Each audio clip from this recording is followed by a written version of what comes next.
जैसे कि आप उनके कैप्टन ही चेक कर लें, अगर एबी डिविलियर्स के बाद अगर किसी को 360 कहा गया है तो वो सूर्या यादव है। ऐसा ये बस आता है पावर हिटिंग की, 360 के एंगल पे खेला, लेट गया पिच पे, लेट भी जाए तो छक्का है। सूर्या को मारे तो अगर पिच पे लेट भी जाए तो छक्का है, आप ये समझे, ठीक है। बाकी माकरम है, लेकिन अगर मैं इंडिया की बात करूं तो टोटल टीम ही आउटस्टैंडिंग है। अच्छा, आप अब हम इस साइड में संजू सैमसन को भी निगलेक्ट नहीं कर सकते, क्योंकि इससे बांग्लादेश के खिलाफ अपनी इनिंग दिखाई है।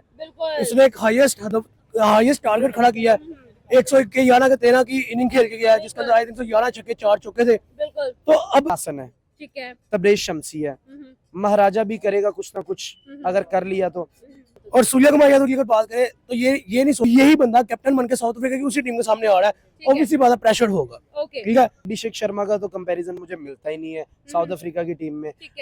जाऊंगा स्काई की तरफ, ठीक है, जस्ट अनबीटेबल भी है, जस्ट बिकॉज के इसके एक कैच की वजह से साउथ अफ्रीका फाइनल से चौक किया T20 वर्ल्ड कप में। और अब हेलो एवरीवन, अस्सलाम वालेकुम, पाकिस्तान, नमस्ते India, this is your host Shamnadar and you are watching my YouTube channel. तो जी ये एक पिक्चर है और ये पिक्चर देखकर ही आपको अंदाजा हो चुका होगा कि हम किस बारे में बात करने वाले हैं। आज बात करेंगे T20 squad of India versus south Africa. कौन कितना स्ट्रांग है, ऑन पेपर कौन कितना ज्यादा स्ट्रांग नजर आ रहा है और किस तरफ मैच जाता हुआ और सीरीज जाती हुई नजर आ रही है। बहुत सारी बातें करेंगे, प्लेयर टू प्लेयर कंपैरिजन होगा, सॉफ्ट कॉर्नर पर बात करेंगे जी हम क्रिकेट के लवर से कि भाई क्या लग रहा है कि ये सीरीज कैसी होने वाली है, क्या पिछले साल की हिस्ट्री रिपीट करेगी। सूर्य कुमार यादव की कैप्टनसी में जब इंडिया साउथ अफ्रीका गया था तो जो धमाल वहां पर हुई थी, क्या वो दोबारा नजर आएगी यंग टीम के साथ या फिर कुछ और चांसेस नजर आ रहे हैं। बहुत सारी बातें करेंगे, हमारे साथ रहिएगा। सूर्या कुमार यादव की अगर बात करें तो ये नहीं सोचता कि मेरा कितना स्कोर है, ठीक है, मेरी 50 हो रही है, मेरा 100 हो रहा है कि नहीं हो रहा। ये बस आता है पावर हिटिंग की, 360 के एंगल पे खेला, लेट गया पिच पे, लेट भी जाए तो छक्का है। सूर्या कुमार यादव अगर पिच पे लेट भी जाए तो छक्का है, आप ये समझे, ठीक है। अब कैप्टनसी के कंपैरिजन में अगर मैं जाऊं तो एक तरफ एक्सपीरियंस, एक तरफ ऐसा यंग टैलेंट जो कि एक ऐसी स्ट्रेटजी जानता है जिसके ऊपर इंडिया को कहीं से भी कहीं पे ले जा सकता है। तो मैं जाऊंगा स्काई की तरफ, ठीक है, जस्ट अनबीटेबल भी है, जस्ट बिकॉज के इसके एक कैच की वजह से साउथ अफ्रीका फाइनल से चौक किया T20 वर्ल्ड कप में। और अब यही बंदा कैप्टन बनके साउथ अफ्रीका की उसी टीम के सामने आ रहा है, ऑब्वियसली बात प्रेशर होगा, ठीक है।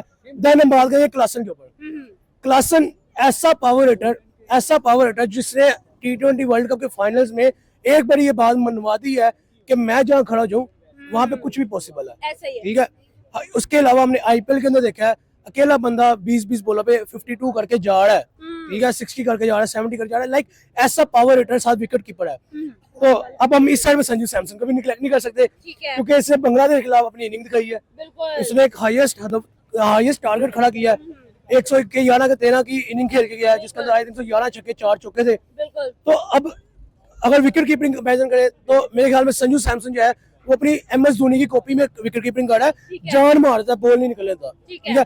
जैसे MS धोनी की कैप्टन विकेट कीपिंग नजर आती थी ना, वैसे संजू सैमसन की विकेट कीपिंग नजर आ रही है। और बैटिंग में मैंने आपको बता दिया कि अगर क्लासन शेर है तो संजू सैमसन सवा शेर है, ठीक है। अब अगला पॉइंट आ जाता है हमारे पास कोटजी का, राइट आर्म सीम बॉलर। यहाँ पे हार्दिक पांड्या है, हाँ, यहाँ पे एक एज जरूर है कि हार्दिक पांड्या अगर राइट आर्म सीम बॉलर है, साथ बैट्समैन भी है पावर हिटर, ठीक है। तो यहाँ पे ऑब्वियसली बात है, अकेले पेसर से की निस्बत मैं ऑलराउंडर को ज्यादा प्रेफर करूंगा कि जरूरी है, ठीक है। अब जेनसन भी आ जाए आप, साथ है अर्शदीप सिंह पे, दोनों लेफ्ट आर्म पेसर है, ठीक है, लेकिन जेनसन कहीं ना कहीं बैटिंग कर लेता है, ठीक है। तो हमारा इस पॉइंट के ऊपर वोट जाएगा 70-30, ठीक है। जेनसन को 30% हम देंगे और अर्शदीप को 70% देंगे। क्यों? इसकी सिचुएशन क्या मैं बनाइए, जेनसन नो डाउट बैटिंग कर लेता, अच्छी बॉलिंग भी अच्छी कर लेता, लेकिन जब बात आती है ना लंबा बॉल फेरने की, तब ये जीरो है। और अर्शदीप इस चीज में माहिर है, अर्शदीप को पता है मैंने कौन सी लेंथ पे कहां से बॉल फेरना है, कहां से विकेट निकालना है। अब हालांकि जेनसन से कम एक्सपीरियंस है अर्शदीप सिंह के पास, लेकिन उसको ये गेम आती है। क्यों आती है? शमी से सीखी, सिराज से सीखी, उसके बाद आप भुवनेश्वर कुमार को दे ले, ठीक है, बुमराह को दे ले, इतना बड़ा टीचर है उनका उनकी टीम के अंदर मौजूद। तो लाइक हम यहाँ पे दोनों बॉलर्स को निगलेक्ट नहीं करेंगे, हम जेनसन की साइड भी देंगे। जेनसन भी अच्छा बॉलर है, अच्छा बैट्समैन है, उसकी हाइट का इसको बहुत बेनिफिट है, ठीक है। और अर्शदीप की नोट और हाइट बहुत अच्छी है, उसकी हाइट भी कम नहीं है अर्शदीप की, लेकिन जहां से वो एज लेके जा रहा है अर्शदीप सिंह, वो सिर्फ ये है कि वो लंबा बॉल फेरना चाहता है, ठीक है। आगे हम आ जाते हैं, स्पिनर को भी भाई डिस्कस करना पड़ेगा। महाराज साउथ अफ्रीका का वो एक्सपीरियंस स्पिनर जिसके आगे सर हैट्स ऑफ है। तबरेज शम्सी के बाद अगर साउथ अफ्रीका में किसी स्पिनर का नाम बोलेगा तो मेरे ख्याल में महाराज का बोलेगा, क्योंकि उसका स्पिनर बॉलर जो है अमेजिंग। लाइक उसने लेग स्टंप पे बॉल अगर डाला ना तो आपको नहीं पता कब वो ऑप्शन पे आ गया। ठीक है, इसका कंपैरिजन अगर किया जाए इंडिया के, हालांकि इंडिया के पास इस टाइम दो स्पिनर्स मौजूद है स्क्वाड के अंदर, एक अक्षर पटेल, एक वरुण चक्रवर्ती, रवि बिश्नोई भी है, लेकिन हम उसको भी एक साइड पर रखते हैं क्योंकि उसके एक्सपीरियंस के साथ महाराज का कंपैरिजन बनता है, लेकिन वो वैरायटी के साथ, वेरिएशन के साथ कंपैरिजन नहीं बनता। अब हम बात करेंगे अक्षर पटेल और वरुण चक्रवर्ती में से एक चूज करना पड़े तो मैं यंग टैलेंट की तरफ जाऊंगा, यंग टैलेंट को प्रेफर करूंगा। वरुण चक्रवर्ती आईपीएल का केकेआर का वो वाहिद बॉलर जिसने आईपीएल के अंदर एक दफा तरतल्ली मचा दी है, बाकी टीम्स के अंदर एक दफा तरतल्ली मचा दी है कि मैं कुछ बॉल डालना जानता हूँ। ठीक है, अब जब से बांग्लादेश के खिलाफ हमने इसको अपना देखा डेब्यू करके इंटरनेशनल खेलते, आप ये देखें कि बांग्लादेश के खिलाफ सीरीज के अंदर T20 सीरीज में इसकी स्टैट्स क्या रहे हैं।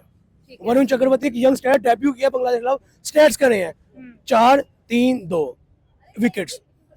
अब यहाँ से अगर एस्टिमेट लगाया जाए महाराज के पास ये वेरिएशन नहीं है, नो डाउट बहुत बड़ा बॉलर है, विकेट निकालना जानता है, लेकिन डेब्यू के अंदर उसने भी अपनी 4 विकेट निकाली थी। ठीक है, वरुण चक्रवर्ती ने कारनामा सर अंजाम दिया। अब आप यहाँ पे देखें कंपैरिजन क्या बनता है, और मैं उसके आपके बाद मैं बताऊंगा कि क्या प्रेडिक्शन आ रही है। आप बताएं कि प्रेडिक्शन क्या आप देंगी इस सीरीज को।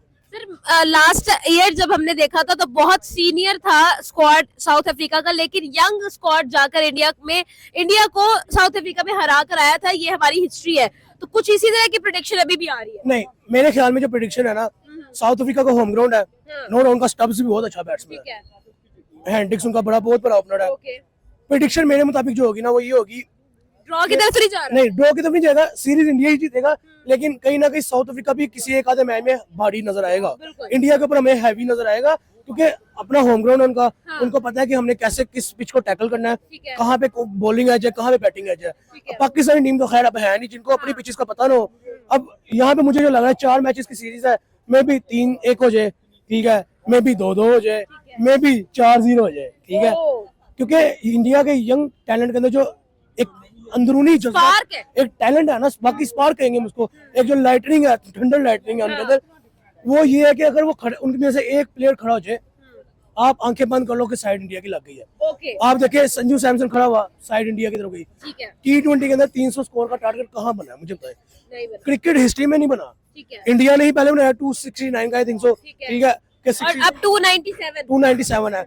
हाँ, हम ये नहीं कह सकते कि ये भी रिकॉर्ड टूट जाएगा, क्योंकि डिपेंड करता है ऑन फील्ड के ऊपर, ऑन पिचेस के ऊपर, और ऑन डे प्लेयर की जो एक परफॉर्मेंस है उसके ऊपर। ठीक है, अगर तो हाँ ओपनर इनके अभिषेक शर्मा और संजू सैमसन करंट में आए ना तो कुछ भी कर सकते हैं भाई। वो मुद्दा यहाँ पे ये है कि मे भी मुझे जहाँ तक फील आ रहा है यहाँ तो सीरीज 3-1 से जाएंगी या 4-0 से जाएंगी, क्योंकि इंडिया यंग टैलेंट इस time full on peak level पे है।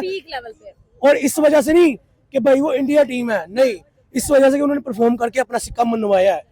आप एक एक प्लेयर को उठा के देखिए, अभिषेक शर्मा की बात करें, आईपीएल में ही नहीं मारा उसने, इमर्जिंग में ही नहीं मारा उसे, इंटरनेशनल डेब्यू करके ही मारा। ठीक है, आप सूर्य कुमार यादव की बात कर लें, कैप्टनसी के प्रेशर में प्लेयर 0 हो जाते हैं, लेकिन उसने वहां पे भी 80 स्कोर मारा है, खड़े होकर सेंचुरियां की हैं।